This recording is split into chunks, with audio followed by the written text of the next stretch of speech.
The sun blazed over the Colorado Rockies, casting sharp shadows across the crisp blue uniforms of hundreds of Air Force cadets standing at attention. Flags flapped in the breeze. Rows of polished boots didn't move an inch. And overhead, a few hawks circled, as if they, too, were curious about the spectacle below. The U.S. Air Force Academy, nestled at the base of those majestic mountains, was buzzing with anticipation. Today's event was supposed to be just another ceremonial visit, another photo op in a long line of military acknowledgments from political figures. Former President Donald Trump was scheduled to speak. There was nothing surprising about that. He had visited the Academy before, during his presidency and even after, and had always kept things relatively formal.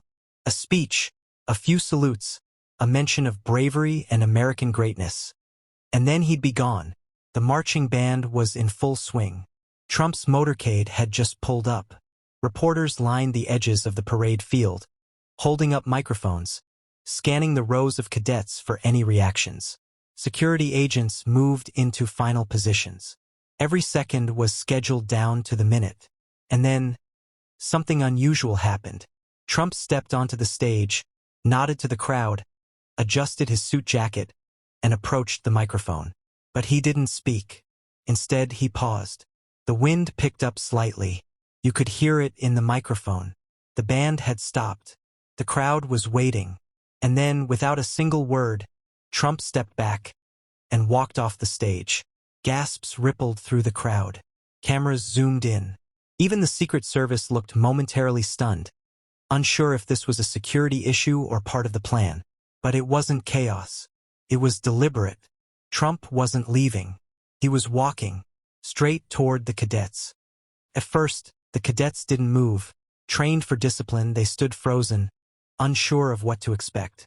Trump wasn't heading for the podium's front row, where generals and academy officials were seated. No. He was walking down the center aisle, toward the fourth or fifth row of cadets, where a young airman stood, face tight with tension, eyes forward. Trump stopped right in front of him. No microphones.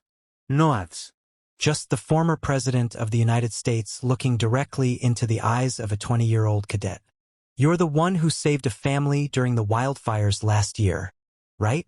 Trump asked, pointing slightly. I remember your name. The cadet's lips trembled.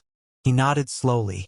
That cadet, Cadet First Class Jordan Reyes, had, during a summer training exercise in Colorado Springs, broken protocol and driven his unit's vehicle off course to rescue a trapped civilian family during a sudden wildfire outbreak. His actions had earned quiet commendations but hadn't made national news. Trump knew the story, and he'd remembered the cadet's name. You risked your life when no one would have blamed you for waiting. That takes guts, Trump added, giving him a firm handshake. The entire field went silent. No one expected this, and that was only the beginning. Trump continued walking, weaving through formations, stopping at random to greet cadets, shake hands, ask questions, names, hometowns, what inspired them to join, what their families thought. He wasn't grandstanding. He was listening. By this point, the schedule had completely fallen apart. Event organizers were scrambling behind the scenes. The Secret Service, visibly tense, did their best to follow. But Trump had broken formation. His movements were unscripted. A senior officer quietly approached, whispering, Sir, we're behind schedule. The speech. Trump cut him off gently. They don't need a speech. They need someone to hear them. Then he turned back to the cadets. One young woman, Cadet Sophia Blake, was standing with a slight limp, her right leg in a medical brace. She braced herself as Trump approached, clearly nervous. You passed your fitness test like that? Trump asked. She nodded, eyes wide. Yes, sir. I didn't want a waiver. That's leadership, he said. That's what makes America strong. Sophia later said in an interview that no one, not even her instructors, had ever recognized her effort like that.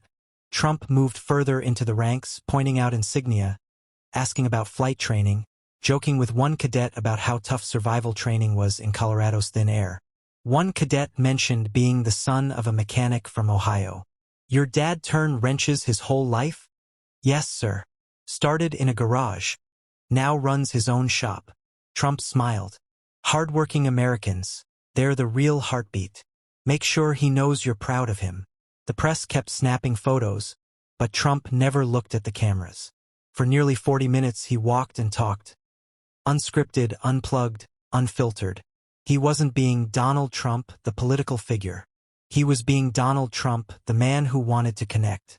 Toward the back of the field, a quiet corner had been set aside, small stands displaying folded flags.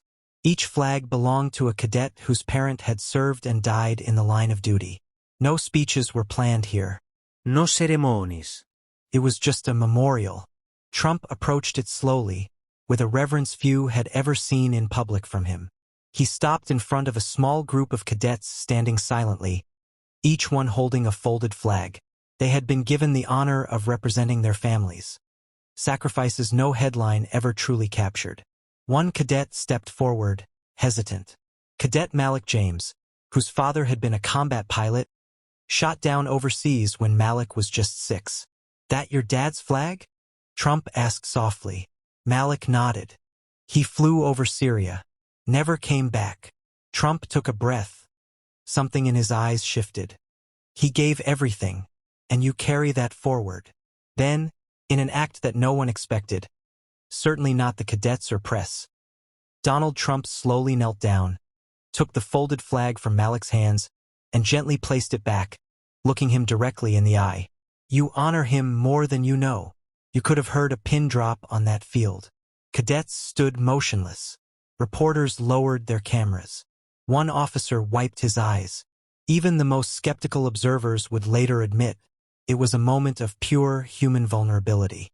For a man known for tough rhetoric and political theater, this was something different. Real, quiet, unexpected. When Trump finally returned to the podium, almost an hour behind schedule, he didn't deliver the full speech his team had written. He didn't read from the teleprompter. He simply looked out across the field.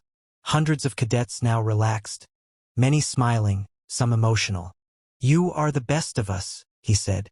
"You will carry the weight. And after today, I have no doubt, America is in strong, capable hands." He raised his right hand in salute, a sharp, practiced gesture, then turned and walked off. No fanfare. No music. No applause. Just silence, the kind that comes when people are moved beyond words. Within hours, clips of the visit began surfacing online. At first, they were short, shaky footage from phones. A handshake here, a quiet kneel there. But soon, news networks picked up the story. Trump breaks protocol at Air Force Academy. Unexpected moment of humanity from former president. Cadets stunned by unscripted visit. Some pundits tried to spin it. Others praised it. But for the cadets, they didn't care about the headlines. They remembered what it felt like to be noticed, to be heard, to be seen not just as uniforms in formation, but as sons, daughters, dreamers, warriors in training. And long after the cameras turned away, they talked about that day. The day when a powerful man walked into their world and did something no one expected.